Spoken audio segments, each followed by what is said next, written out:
The only real success I've really seen is across the Sahel, is right there in the tri-border region, and it's the multinational joint task force. And this is with Cameroon, with Chad, with Nigeria. Niger used to be in, but of course there are alliance of Sahelian states now post the coup. Could southern Libya be a solution to this Sahel challenge that you have? Is that something you were looking at as a potential solution?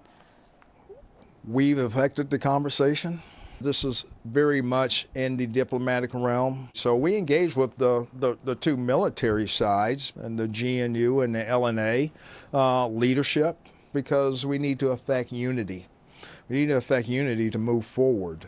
For us to fully be able to support building their capacity to fight terrorism, anything emanating from the Sahel, we do need them in agreement, in concert, work together as a joint force. But I will tell you, there is another elephant in the room, elephant in that country, and it's the Russian Federation.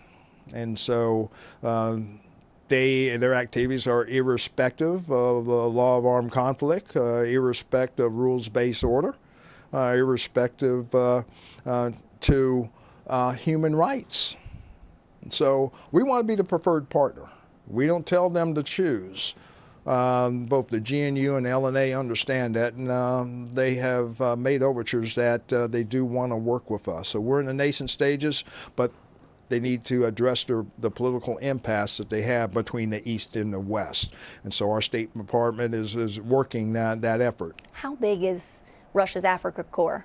I don't have a particular numbers that they've introduced to Mali, limited numbers in Burkina Faso, and also in Libya. It's in the hundreds, I'll just put it that way. It's not extensive just yet. Some critics have looked at the terror threat now in West Africa and how bad it is.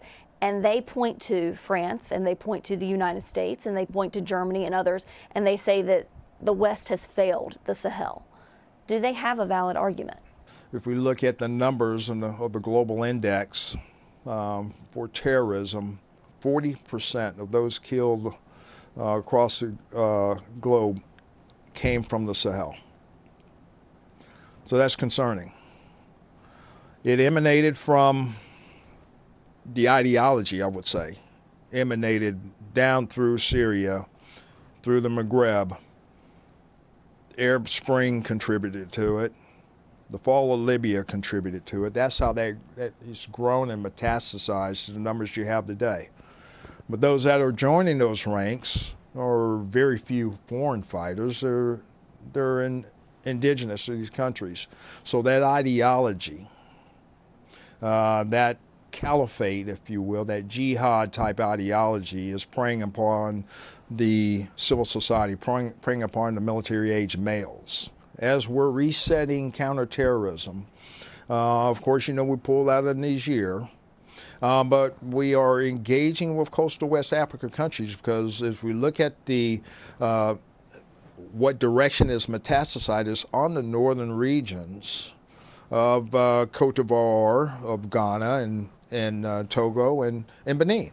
They understand the enduring solution for terrorism is not about kinetics. And they too come up with the whole of government approach to collectively come up with a solution set of engaging with the youth that are very vulnerable to joining one of these caliphates or jihadist type organizations.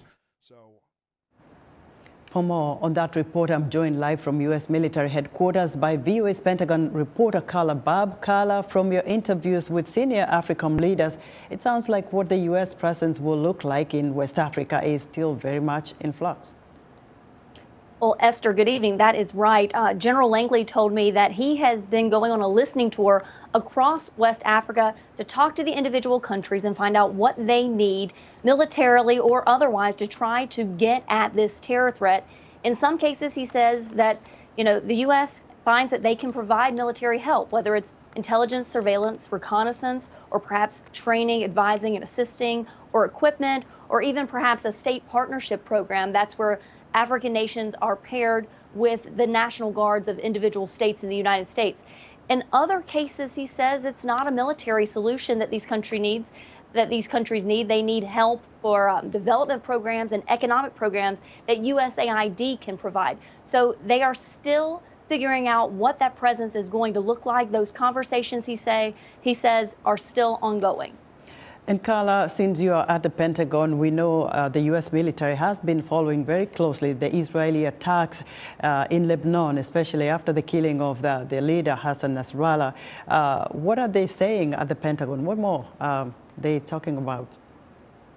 Well, the Pentagon says Secretary of Defense Lloyd Austin was caught off guard by the attack that killed Hassan Nasrallah. He said that there were very frank discussions between him and his Israeli counterpart. I mean, you've got to look at what's been happening and what's been unfolding. As President Joe Biden is calling for a ceasefire, Israel is starting a ground incursion into Lebanon. So it's a very tense situation right now, and the U.S. has responded. The U.S. has decided that the carrier strike group, USS Abraham Lincoln, is going to remain in the CENTCOM region. In addition to that, the MU, the Marine Expeditionary Unit, USS Wasp, will also remain on the Eastern Med should they be needed to help evacuate U.S. citizens.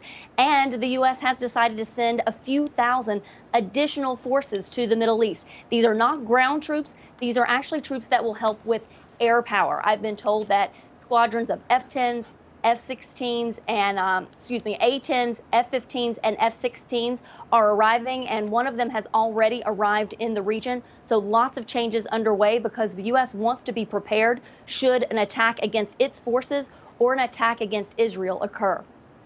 And Carla, very quickly, Iran is the back of Lebanese Hezbollah. What are officials at the Pentagon saying if Iran decides to respond? Well, Iran has warned that it would respond.